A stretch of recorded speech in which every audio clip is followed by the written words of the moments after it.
नमस्कार मित्रांनो, आज आपण चटपटीत मिरचीची भाजी पाहणार आहोत. तर चला वेळ न घालवता रेसिपीला सुरुवात करूया.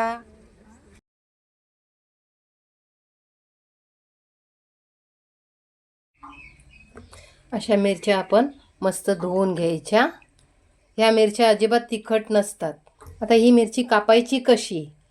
हे वरचं टोक मधोमधीला असं कापून घ्यायचं आणि ह्या आतल्या बिया आहेत ना, ह्या काढून टाकायच्या. तुम्हाला हव्या असल्या तर ठेवू शकता, काढून टाकल्या तरी सुद्धा चालतात. आणि अशी उभी उभी जेवढी पातळ कापाल तेवढं छान. अशा प्रकारे आपण कापून घेऊया. मी अगोदरच इथे कापून घेतलेल्या आहेत. ह्या अशा प्रकारे आपल्याला कापायच्या आहे. आता यासाठी लागणारी सामग्री सांगते. अगदी मोजकी सामग्री आहे. एक मोठ्या आकाराचा कांदा असा उभा उभा कापून घेतलेला आहे. एक टोमॅटो उभा उभा कापून घेतलेला आहे.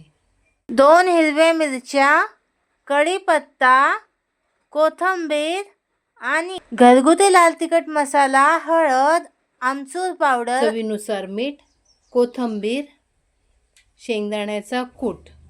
आणि फोडणीसाठी आपल्याला लागणार आहे राई, जिरं, हिंग आणि तेल. आता आपण भाजीला फोडणी देणार आहोत. त्यासाठी 2 चमचे बारीक आहे तेल टाकून घेतलेलं आहे. राई, जिरं, हिंग फोडणीला घालायचं. चांगली तडतडू द्यायची. त्यावर हा कढीपत्ता माझ्याकडे सुकलेला आहे. आणि ह्या मिरच्या. आता बाकीचं सर्व साहित्य आपल्याला एका पाठोपाठ एक टाकून घ्यायचं आहे. अजिबात तळत बिळत बसायची गरज नाही. कांदा, टोमॅटो, मिरची हे सगळं आपल्याला ह्या तेलावर परतून घ्यायचं आहे.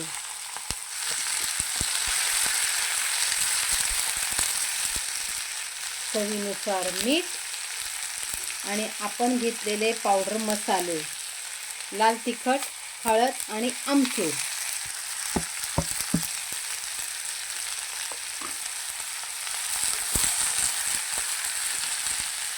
गॅस मध्यम करायचा आणि मध्यम गॅसवर हे सर्व आपल्याला फ्राय करून घ्यायचं आहे. तुम्ही कधी केली आहे का अशा प्रकारे भाजी? एकदा नक्की करून बघा. खूप छान अशी ही भाजी होते. आता गॅस बारीक करायचा आणि झाकण ठेवून 5 मिनटं आपल्याला ही भाजी वाफवून घ्यायची आहे. आता आपण झाकण उघडून बघूया. बघा, मस्त. आपल्याला जास्त ही भाजी शिजवायची नाही. साधारण ही अशीच चांगली लागते वाफेवर.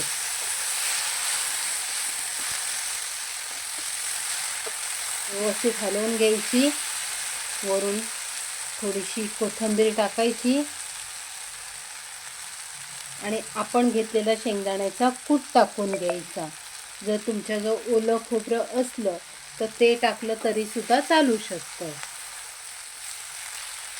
नंतर व्यवस्थित असं हलवून घ्यायचं. अशा प्रकारे आपली ही भाजी तयार झालेली आहे. मैत्रिणींनो, तुम्हाला जर आजचा हा व्हिडिओ आवडला असेल तर लाईक करा, शेअर करा आणि आमच्या चॅनलला सबस्क्राईब करा. भेटूया पुन्हा नेक्स्ट व्हिडिओ मध्ये.